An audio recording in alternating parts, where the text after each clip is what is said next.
página 14.2, Fundamentos Teológicos do Pentecostalismo. Então trago aos irmãos o padrão quádruplo do pentecostalismo clássico, a mensagem que nós herdamos dos pioneiros, que é o padrão quádruplo: Cristo salva, Cristo cura, Cristo batiza com o Espírito Santo e Cristo breve voltará. Nós, os pentecostais, somos acusados pelos cessacionistas de enaltecermos a obra do Espírito Santo em detrimento da obra de Cristo e da obra do próprio Pai. As pessoas que nos acusam disso desconhecem a nossa teologia, porque, como citei pela manhã, esse fundamento quádruplo do pentecostalismo começa com um enunciado dizendo: quem é que salva? Cristo. Cristo salva. Quem é que cura? Cristo. Quem batiza com o Espírito Santo? Cristo. E quem voltará em breve? Cristo. Então, aí na sua apostila eu trago para os irmãos, está um parágrafo com as letras menores, é uma citação da obra Fundamentos da Teologia Pentecostal, que diz o seguinte: nenhuma tentativa é feita para exaltar o ministério capacitor do Espírito Santo acima da obra redentora de Cristo.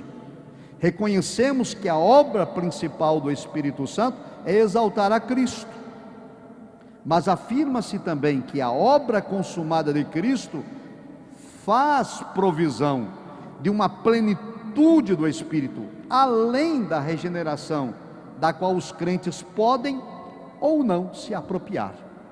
Isto é teologia pentecostal. O Espírito Santo testifica de Cristo. O Espírito Santo foi concedido à igreja para capacitar ao serviço cristão, e o Espírito Santo glorifica e honra sempre a obra redentora de Cristo. Portanto, a acusação que nos fazem é infundada, não é verdadeira. Dito isso, então vamos a esse quadrilátero: Cristo salva, é o 2.2, a doutrina da salvação na perspectiva pentecostal. Nós pregamos Cristo salva, mas qual é o fundamento doutrinário que nós utilizamos para pregar que Cristo salva?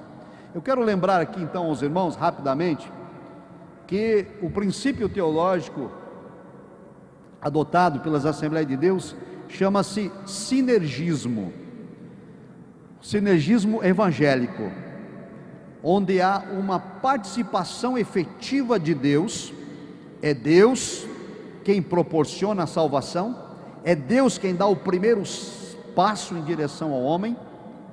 Não há da parte do homem nenhuma obra para ser salvo, porém Deus oferece essa salvação, e ao homem cabe aceitar ou rejeitar esta salvação. Isso chama-se sinergismo evangélico. E no sinergismo evangélico, então, existe uma oposição, que é o monergismo. O monergismo é defendido pelo calvinismo, e eles dizem: Deus oferece a salvação e o homem é obrigado a aceitar. Então, esta é a doutrina da predestinação, desenvolvida principalmente por João Calvino no período da Reforma Protestante, em que, na concepção, em termos bem gerais, Deus predetermina uns para a salvação e outros para a perdição. Na doutrina calvinista,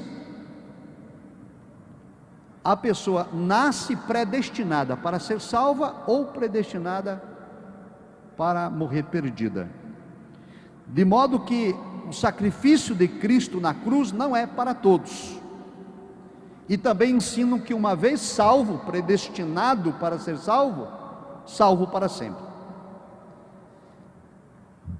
Então, quando esta doutrina da predestinação de João Calvino foi questionada, elegeram na Holanda um teólogo chamado Jacó Armínio para contestar aqueles que eram opositores da predestinação.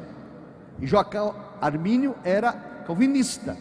Jacó Armínio tinha estudado com Teodoro de Beza, discípulo de Calvino. E Calvino começou então a examinar as escrituras para contestar aqueles que diziam que a teoria da predestinação era um erro. E qual foi a conclusão de Jacó Armínio? Ele descobriu pelas escrituras que a predestinação de que alguns nascem para ser salvos e outros nascem para serem perdidos não é bíblica.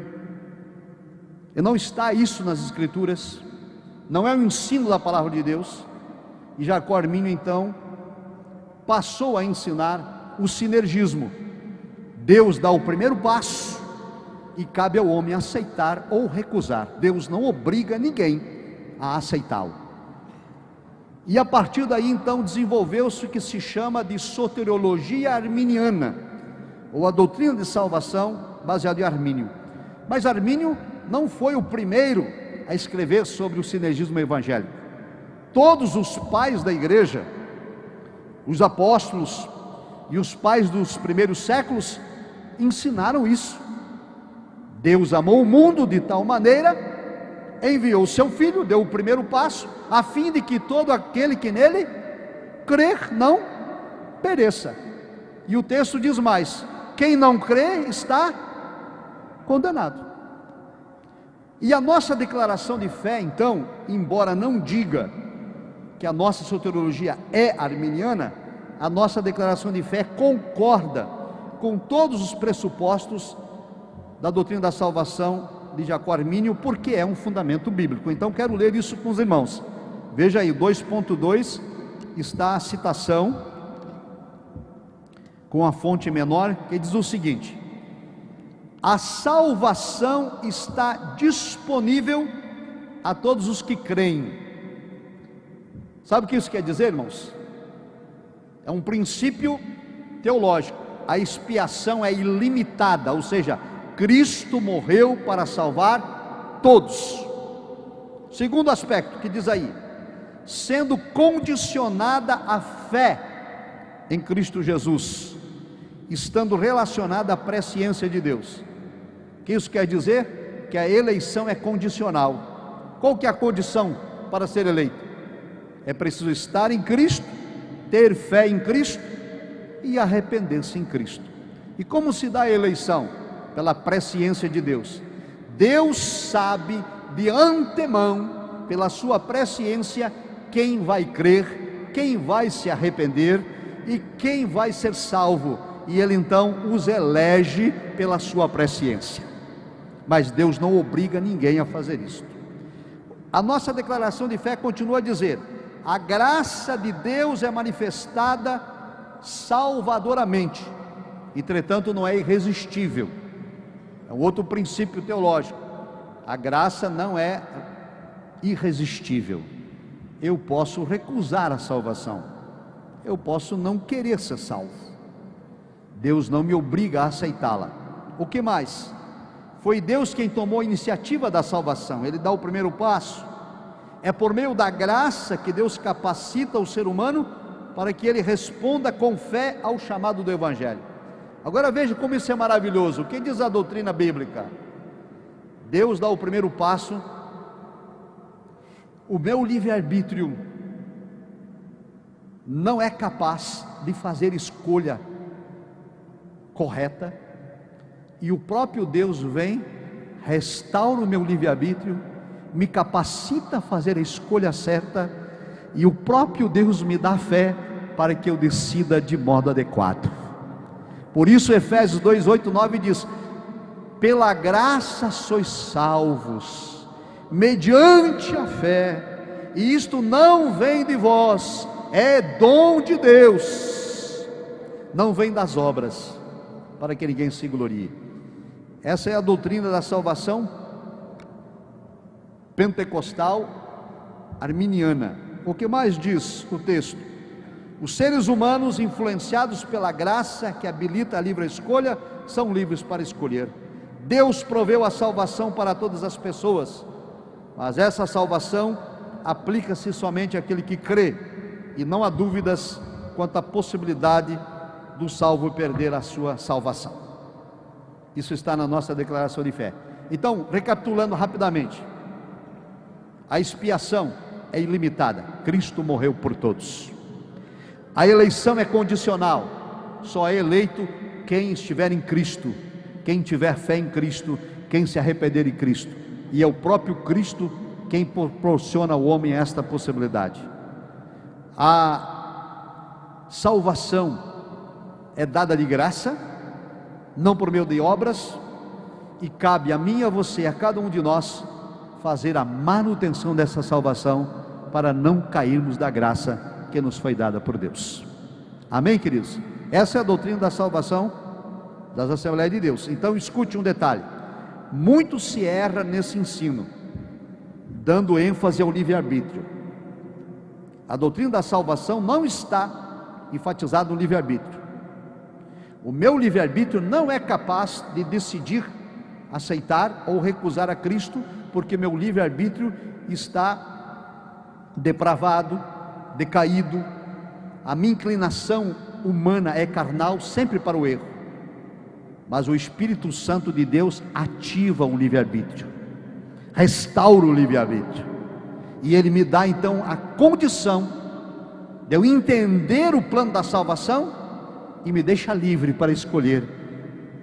O Espírito Santo me convence do pecado, da justiça e do juízo, e eu escolho me arrepender, confessar e aceitar aquilo que é me dado de graça, ou escolho recusar.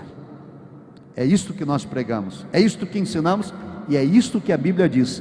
Deus não é tirano, Ele não nos obriga a nos aproximar dEle. A Bíblia diz que Ele nos atrai, porque nós o amamos, porque Ele nos amou primeiro. Amém? Esse é o primeiro ponto. Cristo salva, doutrina soteriológica arminiana. Segundo ponto, na página 15, a maravilhosa doutrina da cura divina. Cristo cura. Aqui na apostila, amados, temos a seguinte informação: o pentecostalismo continua a ensinar que Deus cura, e cura por diversas razões. 3 são os argumentos principais. Letra A cura encontra-se na Bíblia, tanto no Antigo quanto no Novo Testamento. Letra B, a cura divina está incluída na obra expiatória de Cristo. E letra C, a cura divina faz parte do ministério contínuo dos crentes. Veja outro parágrafo: 3 maneiras de como o poder de Deus opera na cura. Letra A, imposição de mãos. Letra B, oração da fé, confissão de pecados e unção do enfermo com óleo. E letra C, os dons de curar. Então, amados, todos nós sabemos disso, conhecemos essas verdades, porém é preciso corrigir algumas distorções. Por exemplo, a cura pode ocorrer com imposição de mãos, a cura pode ocorrer na unção com óleo, e a cura pode ocorrer por meio da manifestação do dom de curar. Nem todos têm dom de curar, mas todos podem e devem orar pedindo cura divina. Amém, irmãos? Vou repetir isso: nem todos têm os dons de curar, mas a Bíblia ordena que todos os crentes podem e devem orar pedindo cura divina. E Deus, pela sua soberania, Ele cura e responde. O outro detalhe importante é uma prática pentecostal, que é bíblica, que é a unção com óleo. Então veja só, a Escritura diz que se deve ungir o doente com óleo. É a orientação de Tiago, Há alguém entre vós doente, chame os presbíteros da igreja e unjam com óleo, e a oração da fé salvará o doente. A unção, então, é sobre o doente. Escute só, vou repetir. É sobre o doente, a pessoa doente, e não é sobre a enfermidade. E essa é uma prática às vezes comum. Está com dor aonde? No joelho, aí unge o joelho. Está com dor na nuca, unge a nuca. Está com dor na mão, unge a mão. Essa não é uma prática bíblica. A unção é sobre o doente, é na fronte. E qualquer doença ou enfermidade que esteja atacando aquele corpo, seja na cabeça, nos troncos, nos membros inferiores ou superiores, a Escritura diz: a oração da fé salvará o doente. Não é o óleo. O óleo é símbolo do Espírito Santo. O óleo tem finalidade de fortalecer a fé daquele que recebe a unção, mas o texto diz claramente: é a oração da fé que cura. Amém, queridos? É isso que ensina a Bíblia, é isso que temos nas Escrituras. Mas há algumas práticas estranhas no meio dos pentecostais. Alguém tem problema de gastrite, tem problema de úlcera, aí bebe o óleo. Isso já é superstição. Isso não é prática bíblica. É comum no neopentecostalismo usar o óleo para ungir o carro, as chaves, a casa, o portão. Isto é prática judaizante. Na Bíblia Sagrada, no Novo Testamento, na Nova Aliança, o óleo serve para ungir doentes. Nem mesmo para ungir ministro ao ministério pastoral é prática do Novo Testamento. Na Antiga Aliança, usava-se o óleo para ungir sacerdote, para ungir profeta e para ungir reis. Na Nova Aliança, separa-se ministros para o Evangelho, segundo as Escrituras, com imposição de mãos. Mas há algumas igrejas, Assembleia de Deus inclusive, que estão usando essa prática, derramando óleo na cabeça para consagrar sacerdote, ministro. É uma prática judaizante, ela não é da Nova Aliança. Nós pertencemos à dispensação da graça. Nós não estamos mais sob o jugo da lei. Nós pertencemos ao povo que foi comprado e lavado pelo sangue da cruz. E nós temos o Espírito Santo que habita em nós, dirige, guia e orienta a igreja. Amém, queridos? Então, Cristo salva, Cristo cura, e terceiro, Cristo batiza com o Espírito Santo. Eu quero aqui com os irmãos me deter em alguns detalhes. Na página 15, veja a letra B, que é muito comum também essa confusão. O batismo no Espírito é distinto da salvação. A declaração de fé das Assembleias de Deus afirma que, escute, quando o Consolador desceu sobre os discípulos no dia de Pentecostes, eles já tinham o Espírito Santo. João 20, 22. Desse modo, ratifica-se que todo crente em Jesus recebe o Espírito Santo no momento da regeneração, e que o batismo no Espírito Santo é algo distinto do novo nascimento. Nessa perspectiva, ressalta-se a distinção doutrinária entre a experiência da salvação em Cristo, ocasião em que o crente recebe o Espírito Santo, e o batismo no Espírito Santo, ocasião em que o crente recebe revestimento de poder. Então isso é importante ficar claro. Todo o crente salvo tem o Espírito Santo. Amém? Todo aquele que aceita Jesus Cristo como Senhor e Salvador da sua vida, no momento da conversão, o Espírito Santo passa a habitar nele.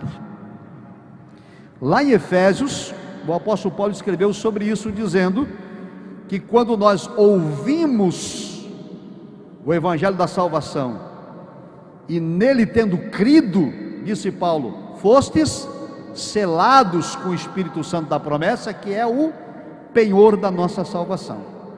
Isso é importante deixar claro. Lá em Efésios capítulo 1, Paulo não está falando de batismo no Espírito Santo. Selo do Espírito Santo não é batismo no Espírito Santo. Selo no Espírito Santo, a nossa declaração de fé deixa isso claro.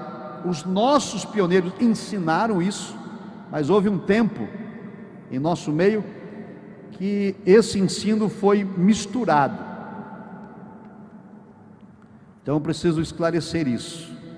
Todo crente salvo, ao aceitar Jesus, recebe o selo do Espírito Santo. Todo. Porque o selo do Espírito Santo identifica o crente como propriedade particular de Jesus Cristo. Amém? E este selo é o penhor da salvação. Essa é uma outra coisa importante. Alguns dizem assim: não é possível ter a certeza da salvação. Veja só, nós pregamos que é possível perder a salvação, mas ao mesmo tempo em que a salvação pode ser perdida, é também possível ter certeza da salvação, porque o selo do Espírito Santo é a garantia de que somos salvos. Significa dizer que enquanto o Espírito Santo de Deus habitar em mim, estou salvo. Amém? Se eu pecar, se eu me afastar, se eu me distanciar, se apostatar, o Espírito Santo se retira e eu perco a salvação. Mas enquanto o Espírito Santo habitar em mim, Ele é a garantia, Ele é o penhor, aleluia, de que Cristo conquistou para mim no Calvário, está assegurado. Então a nossa declaração de fé deixa claro: todo crente tem o Espírito Santo, foi selado, é propriedade de Cristo, mas existe uma segunda obra do Espírito Santo, que é o revestimento de poder, que é o batismo no Espírito Santo, concedido para o crente, para que ele possa estar capacitado para fazer a obra. E é por causa disso que quando a igreja primitiva teve problemas administrativos em relação às viúvas, instituíram os diáconos, e a exigência para que pudessem aqueles homens exercer o ministério diaconal era de que fossem cheios do Espírito Santo, que fossem batizados no Espírito Santo. E esta é uma exigência nas Assembleias de Deus, porque esta é uma exigência bíblica e está na nossa declaração de fé. Todo o obreiro das Assembleias de Deus, do diaconato ao pastorado, precisa passar pela experiência do batismo com o Espírito Santo, o revestimento de poder, para estar capacitado para o serviço cristão. Amém, queridos? Então esta é uma realidade bíblica. A próxima é na letra C, no verso 16, que também é meio controverso. Significado do batismo com o Espírito Santo e fogo. Eu mesmo já ouvi algumas vezes ministrações dizendo que o batismo com o Espírito Santo é uma coisa e o batismo com fogo é outra coisa. Mas a Bíblia diz que não. A Bíblia diz que o batismo com o Espírito Santo e fogo é o mesmo fenômeno, é o mesmo evento. Alguns dizem: o batismo com o Espírito Santo é para os crentes, o batismo com fogo é juízo para os ímpios. Não é verdade. E nós estamos numa escola bíblica de obreiros para rever os fundamentos da teologia pentecostal.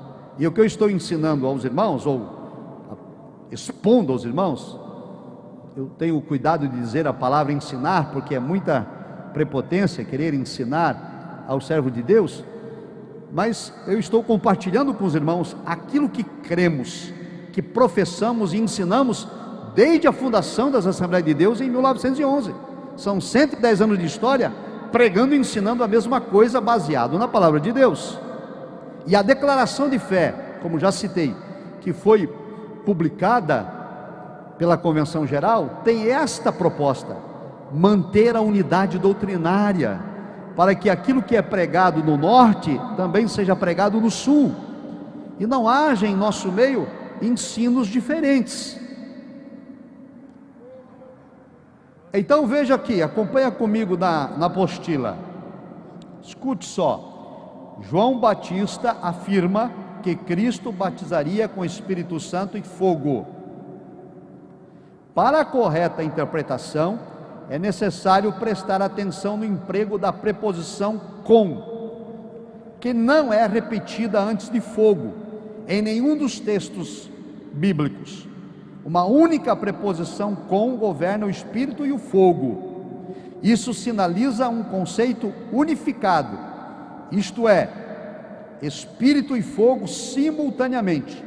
Assim, a expressão batismo com Espírito Santo e fogo faz alusão a uma única experiência e está intrinsecamente ligado ao evento de Pentecostes, conforme registrado em Atos 2, de 1 a 4. João Batista disse: o que vem depois de mim batizará com o Espírito Santo e com fogo. E no Pentecostes foi isso que aconteceu. As línguas repartidas como que de fogo era o cumprimento da palavra profética de João Batista, de modo que não há diferença entre batismo com o Espírito Santo e batismo com fogo. É a única e a mesma experiência, e nós precisamos ensinar isto à igreja e corrigir também possíveis ensinos diferentes desse que está na Bíblia Sagrada e que está na nossa declaração de fé. Por fim, irmãos, a escatologia, que é de cunho pentecostal, é o 2.5. Primeira coisa, letra A nossa escatologia é pré-tribulacionista, ou seja, a igreja será arrebatada antes do início da grande tribulação. É o que cremos, é o que ensinamos e é o que professamos. Veja aí na página 16 algumas das razões. Letra A. Primeiro, porque cremos assim: a promessa é que a igreja será guardada fora da hora da provação, Apocalipse 3:10. A remoção do aspecto de habitação no ministério do Espírito Santo exige a remoção dos crentes. A tribulação é um período de derramamento da ira de Deus, da qual a igreja está isenta. Letra D. O arrebatamento só pode ser iminente se for pré-tribulacional. E letra E.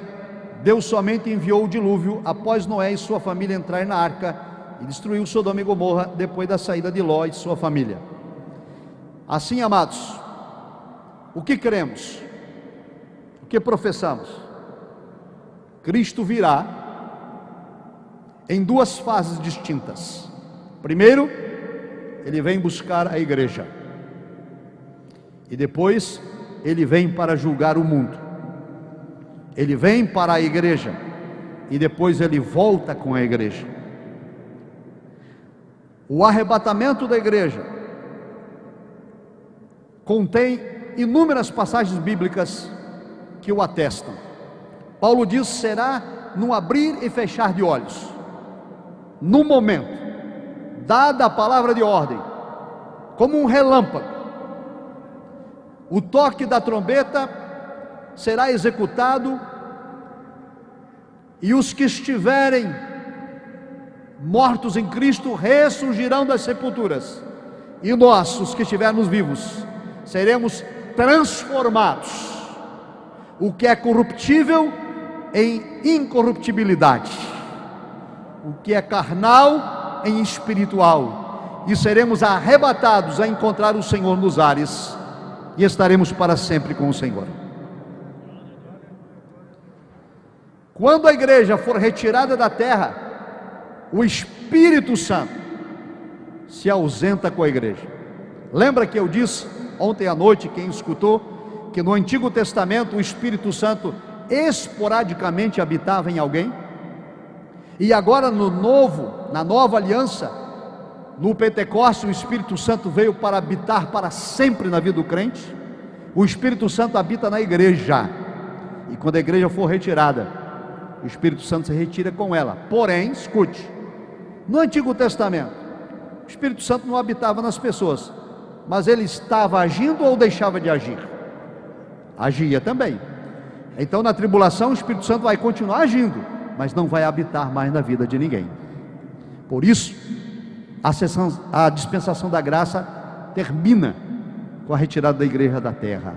Aqui na terra se estabelece a grande tribulação, e lá no céu dá-se início às bodas do Cordeiro, o tribunal de Cristo, onde nós receberemos do Senhor o galardão, onde estaremos celebrando com Cristo por toda a eternidade.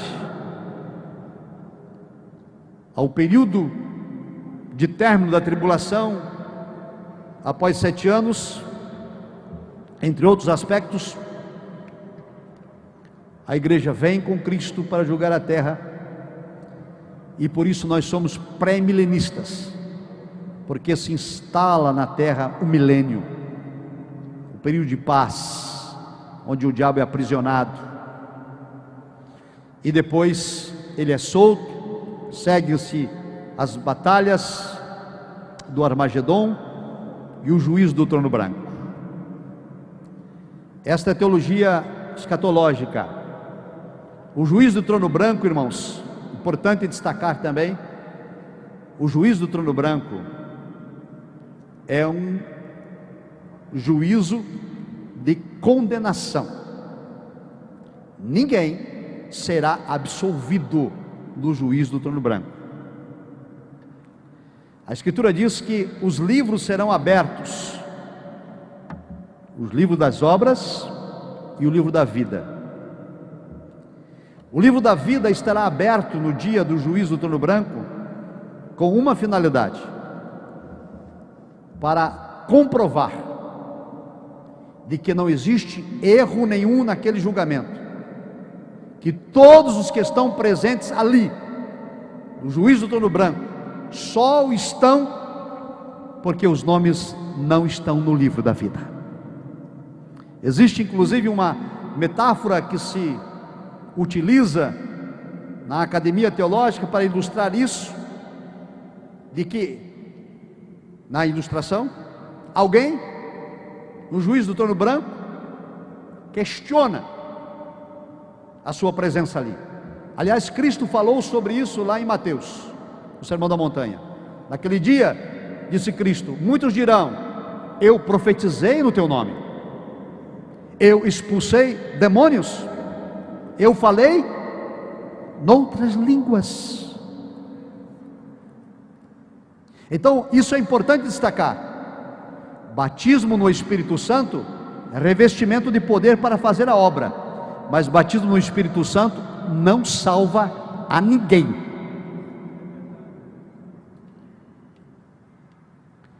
A salvação se dá por meio da graça, quando o homem tem o livre-arbítrio ativado por Deus, aceita Cristo, recebe o selo do Espírito Santo,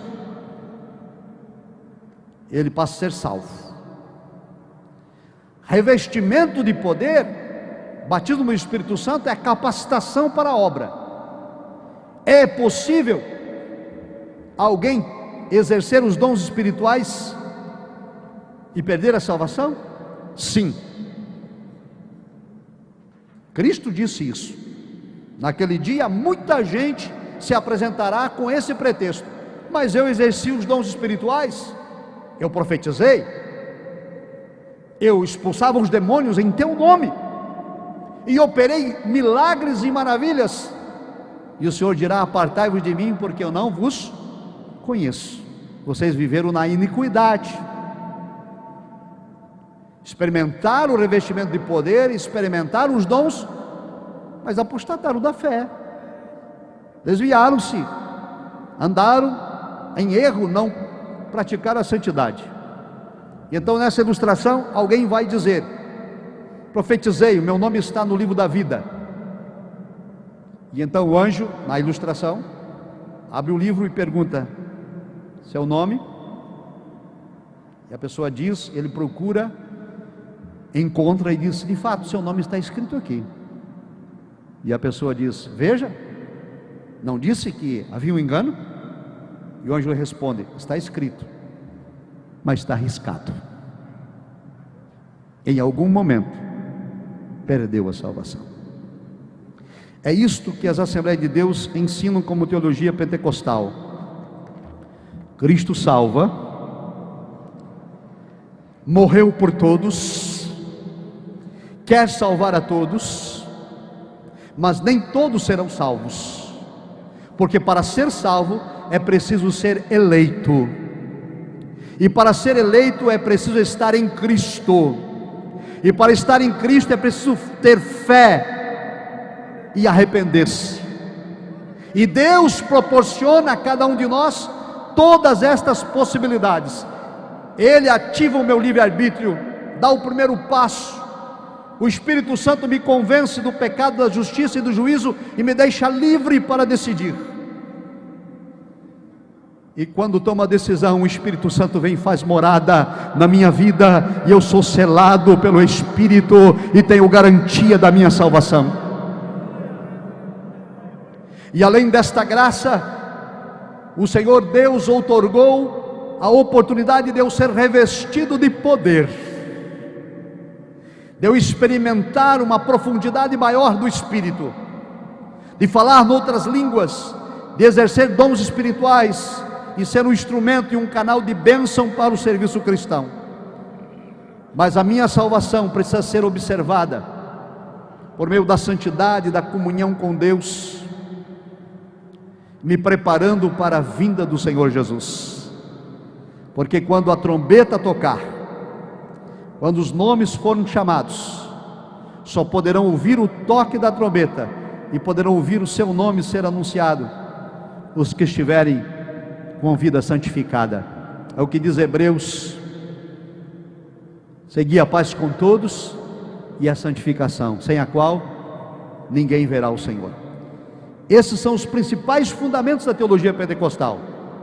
Cristo salva, mas também Ele cura, e Ele também batiza com o Espírito Santo, e Ele vai voltar um dia. E enquanto Cristo não voltar, eu encerro com isso, enquanto Cristo não voltar, o revestimento de poder nos capacita para anunciar a sua palavra. E escute, o Espírito Santo de Deus, que habita na igreja, faz com que a igreja do Senhor seja o sal da terra e a luz do mundo.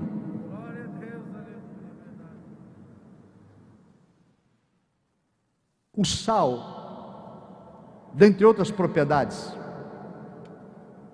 evita a putrefação da carne. Antigamente, quando não havia energia elétrica, para conservar a carne, colocava-se ela dentro de um tonel com sal. E aí surgiu o charque, carne de sol e outras carnes, porque o sal conserva e evita a putrefação.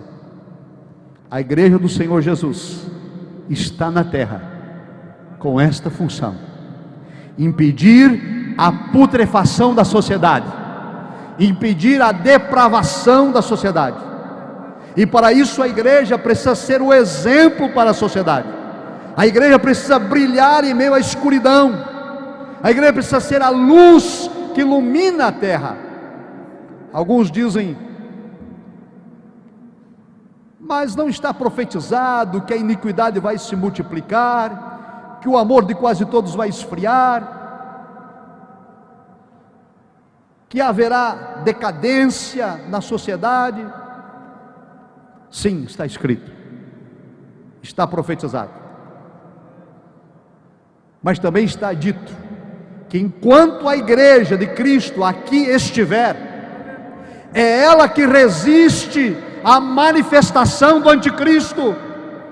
É a igreja que oferece resistência ao pecado, é a igreja que levanta a bandeira do cristianismo, é a igreja que se posiciona contra o aborto, que se posiciona contra a ideologia de gênero, é a igreja que se posiciona contra a prostituição, contra a corrupção, contra a homossexualidade. A igreja é o sal da terra, a igreja é a luz do mundo, a igreja cheia do Espírito Santo tem a responsabilidade de pregar este evangelho que transforma vidas. E esta mensagem que eu quero deixar para os queridos pastores, ao retornarmos para as igrejas que Deus confiou nas nossas mãos, a subir no altar e ministrar esta palavra com autoridade, com graça, com verdade genuína e pura. Doa quem doer, aceite quem quiser, recuse quem não aceitar, mas Deus, o Senhor, está olhando para mim e para você, porque o ministério que Deus confiou na minha e na sua mão, ele é emprestado. Um dia nós vamos prestar contas ao Senhor que nos chamou do que fizemos com o ministério que ele entregou na nossa mão. Por isso Paulo disse à igreja em Gálata, aos Gálatas: eu não fui chamado para agradar aos homens, fui chamado para agradar a Deus. Que o Senhor abençoe o ministério de todos nós, e que o nome de Cristo seja glorificado na minha e na sua vida. Muito obrigado, irmãos, pela atenção, pelo carinho. Deus vos abençoe, em nome de Jesus. Quem pode dar glória a Deus? Obrigado, pastores. Eu preciso me retirar, preciso ir ao aeroporto. O embarque é daqui a pouco. Foi uma alegria, uma satisfação estar com os irmãos. Permitindo Deus, nos veremos numa outra oportunidade. Paz do Senhor Jesus.